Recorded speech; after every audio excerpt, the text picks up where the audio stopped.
Ketika kita terima Yesus, dia masuk tinggal di dalam kita. Tapi kita perlu, saudara, Roh Kudus itu di atas kepala kita. Artinya ketika Roh Kudus ada di atas kepala kita, dia menguasai kita. Ya, dia menguasai kita. Saudara, kalau saudara tahu ada tangan yang di atas kepalamu, iya, tangan itu akan berkuasa memutarkan kepalamu. Mau kemana aja kayak menyetir. Nah, itulah Roh Kudus.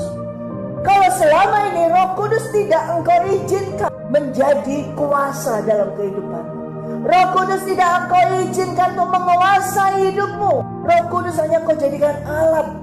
Ketika engkau sedih, kau berkata, Roh Kudus hiburkan aku, karena dia adalah Roh penghibur. Ketika engkau tidak tahu melakukan apa, engkau bertanya, Roh Kudus, apa yang harus aku lakukan? Ketika engkau merasa dalam ketakutan, Roh Kudus, tolong aku. Hanya pada saat-saat tertentu engkau panggil dia, tapi engkau tidak pernah membiarkan dia menguasaimu. Artinya ketika menguasaimu, betul-betul dia yang berdaulat, dia yang berkuasa. Dan ketika dia menguasai kita di atas kepala kita, maka barulah kita dikuasai hidup kita. Yang dulunya jahat dikuasai, dibentuk, diubah menjadi baik. Yang dulunya suka mencuri dikuasai jadi bertobat, tidak melakukan hal tersebut lagi. Yang dahulunya suka menggosip, mengata-katai orang, dikuasai Roh Kudus sehingga dia bertobat, berubah.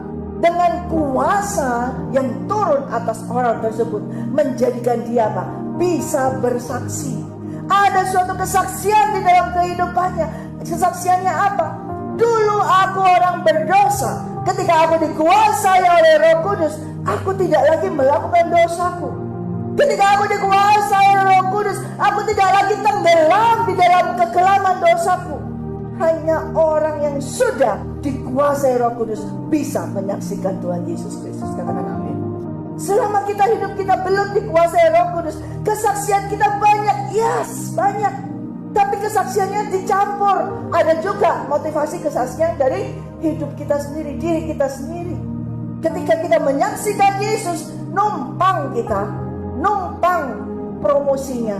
Bukan Yesus saja yang kita saksikan, tapi kita, nama kita yang kita luaskan, kita sebarkan nama kita. Oh, saya.